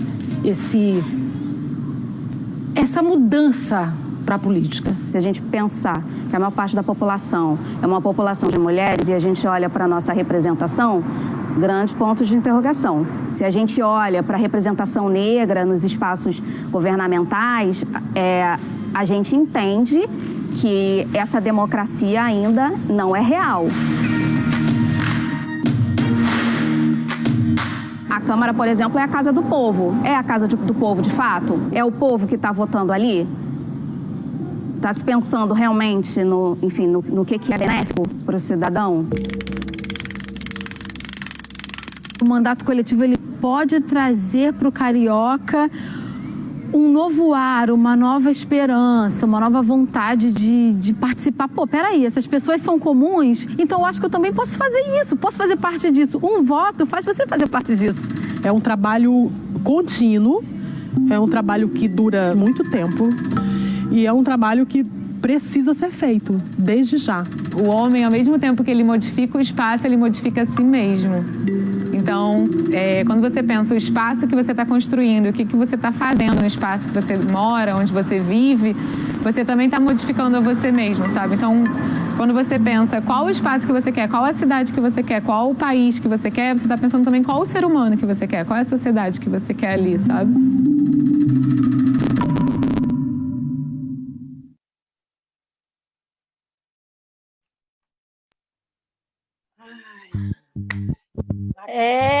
Mulherada! Que lindo!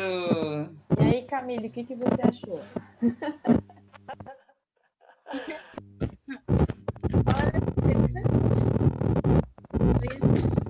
Eri, desliga o microfone, eu acho que é o seu que está dando interferenciazinha. Todo mundo desliga, era mesmo, mas todo mundo desliga.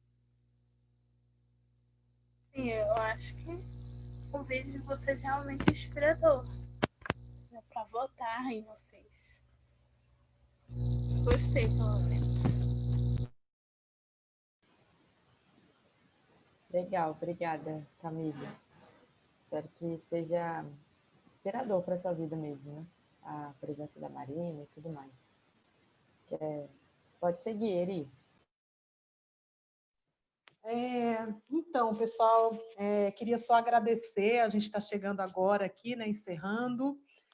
Foram muitos choros, muitas lágrimas, mas a gente está comemorando também, né, porque a gente até está chamando esse encontro aqui de celebração. E é um rito de passagem para a gente, para nós 7, né, que a gente já vem aí numa jornada de uns 4 meses, 5 meses, trabalhando numa pré-candidatura e agora nessa candidatura. Então, a gente está partindo para uma nova fase. Então, daqui para frente, a gente vai estar pedindo o seu voto. Cada voto vai ser importante. Então, a gente precisa de pelo menos 25 mil votos para ser eleitas, né?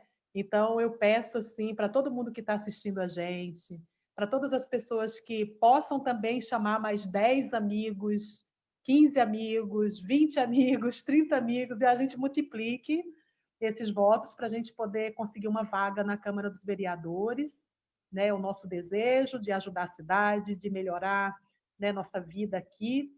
E a gente tem essa vaquinha também que está aí colocada na tela, né? Coletivas 18777. Você faz parte dessa história também, você ajudando também, né, a partir de R$20, a gente está precisando bastante, assim, normalmente os homens têm campanhas bilionárias, né, vem muito recurso de muitas origens, a origem do nosso recurso é dos amigos, então a gente está fazendo uma vaquinha online que a cada R$20 que um amigo ou outro vai depositando, a gente está engordando a nossa vaquinha, para, inclusive, honrar com alguns compromissos financeiros que a gente tem com as pessoas que estão ajudando a gente nessa jornada incrível que a gente está fazendo aqui. É um caminho de muita aprendizagem e a gente segue convidando, né, as mulheres, principalmente, para terem essa coragem, essa fibra e essa raça de chegar junto na política institucional. E é isso, queridos. Quero agradecer a todo mundo que nos acompanhou até aqui, que ficou até o final. Agradecer a Marina Silva, que já saiu, mas é a nossa inspiração. A Camille, muito, muito, muito obrigada de todo o nosso coração. Assim, a gente acha que a sua presença aqui fortaleceu muito o nosso evento assim, e qualificou, né, de alguma forma. E aos seus pais também quero agradecer pela sua presença aqui. E é isso, coletivas. Mais alguém quer falar alguma coisa? Ou a gente se despede, dá tchau? Boa noite para todo mundo. Mavi, pode falar com o QR Code? Como é que funciona? Então, a gente está compartilhando aqui o nosso QR Code. Alguns celulares, automaticamente, quando você abre a câmera e aponta a câmera para esse QR Code, ele já lê, mas outros celulares talvez tenha que baixar um aplicativo que faça a leitura de QR Code. Ele direciona diretamente para o site lá do financiamento coletivo. De qualquer forma, caso alguém não consiga entrar, é só jogar lá no Google mesmo, Erian Osório Coletivas Voto Legal, que acha o nosso site. Quem não puder contribuir, também tem outras formas de colaborar, de estar junto com a gente. Então, segue lá as nossas redes, manda mensagem, compartilha, dê sugestão, crítica.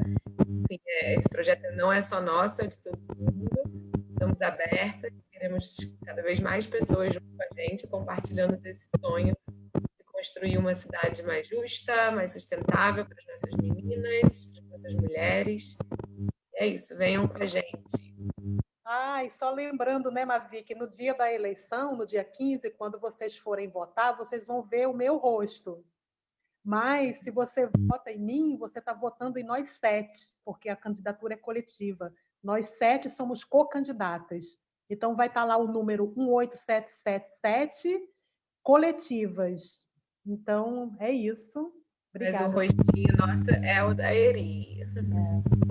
Vote coletivas, vote coletivas. 1877. Obrigada, mulher. Obrigada, Camille. Obrigada. Obrigada. Camille, obrigada por muita gente.